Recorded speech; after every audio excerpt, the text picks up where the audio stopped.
જી સાહેબ, છેતરપિંડીના ગુનાના આરોપી પકડાયા છે। તારીખ 13/5/2025ના રોજ મિલનકુમાર રતિલાલ જાણી રહેવાસી કાંસોર નાઓએ વિદ્યાનગર પોલીસ સ્ટેશનમાં આવી પોતાની ફરિયાદ હકીકત જાહેર કરેલ કે પોતાના દીકરા જૈમિન તથા પોતાના જમાઈ દિવ્યાંગકુમાર નાઓને કેનેડાના વિઝા અપાવી અને કેનેડા મોકલવા માટે આરોપીઓએ તેની સાથે છેતરપિંડી કરેલ હોય આ બાબતે વિદ્યાનગર પોલીસ સ્ટેશન દ્વારા ગુનો રજીસ્ટર કરવામાં આવેલો। આ આરોપી સુનિલકુમાર મદનલાલ સેઠિયા વિરુદ્ધમાં આ અગાઉ વિદ્યાનગર પોલીસ સ્ટેશનમાં 2 ગુનાઓ રજીસ્ટર થયેલા હોય અને તેઓને આ ગુનાના કામે એસઓજી દ્વારા એરેસ્ટ કરવામાં આવેલા। પરંતુ આ આરોપી દ્વારા અવારનવાર અન્ય સાહેદોને પણ આ જ રીતે છેતરપિંડીનો ભોગ બનાવેલ હોય આ બાબતે ગુનો રજીસ્ટર કરવામાં આવેલો હોય। ગુનાની ગંભીરતા સમજી પોલીસ અધિક્ષક શ્રી જસાણી સાહેબે આ ગુનામાં સંડોવાયેલ તમામ આરોપીઓને તાત્કાલિક પુરાવા એકત્રિત કરી એરેસ્ટ કરવા માટે વિદ્યાનગર પીઆઈ ગોયલ સાહેબને જરૂરી સૂચના આપેલી, જેના ભાગરૂપે આ ગુનામાં સંડોવાયેલ સુનિલકુમાર મદનલાલ સેઠિયા તથા તેના દીકરા ધાર્મિક સુનિલકુમાર સેઠિયાને તારીખ 16/5/2025ના રોજ એરેસ્ટ કરી અને નામદાર કોર્ટમાં રજૂ કરી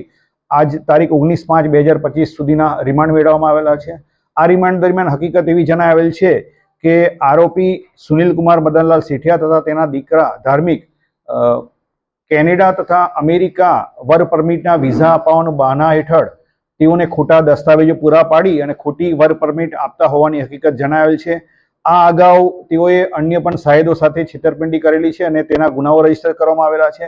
આ ગુનાના કામે તેઓએ કુલ 16,22,500ની છેતરપિંડી કરેલી છે અને તેઓને આ ગુનાના કામે એરેસ્ટ કરવામાં આવેલા છે। આપના માધ્યમથી આણંદ જિલ્લાના અન્ય નાગરિકોને પણ વિનંતી કરવામાં આવે છે કે આ આરોપીઓએ તેમને કોઈ છેતરપિંડીનો ભોગ બનાવેલો હોય કે કેનેડા કે અમેરિકાના ખોટા વર્ક પરમિટ આપી ખોટા વિઝા અપાવવાનો બહાને તેમની સાથે છેતરપિંડી કરેલી હોય તો સંબંધિત પોલીસ સ્ટેશનનો સંપર્ક કરી તેઓના વિરુદ્ધમાં કાયદેસરની કાર્યવાહી કરવામાં આવે। આમ આ જ રીતે આણંદ જિલ્લાના નાગરિકોને પણ વિનંતી છે કે વર્ક પરમિટના બહાના હેઠળ ખોટા દસ્તાવેજો આપી અને આપણી સાથે છેતરપિંડી કરતા આવા લેભાગુ જે વિઝા કન્સલ્ટન્ટ છે તેનેથી ચેતે અને પૂરતી તકેદારી રાખ્યા પછી પૂરતી વેરીફાઈ કર્યા પછી જ આ રીતના પોતે વર્ક પરમિટ અથવા તો કોઈ પણ સ્ટુડન્ટ વિઝા ઉપર જવાનું છે તે વેરીફાઈ કરી અને ત્યાર પછી જ યોગ્ય કન્સલ્ટન્ટનો સંપર્ક કરી અને તેનો લાભ લે અને આવા છેતરપિંડી કરતા ઈસમોથી પોતે ભોગ ના બને તેની તકેદારી રાખે।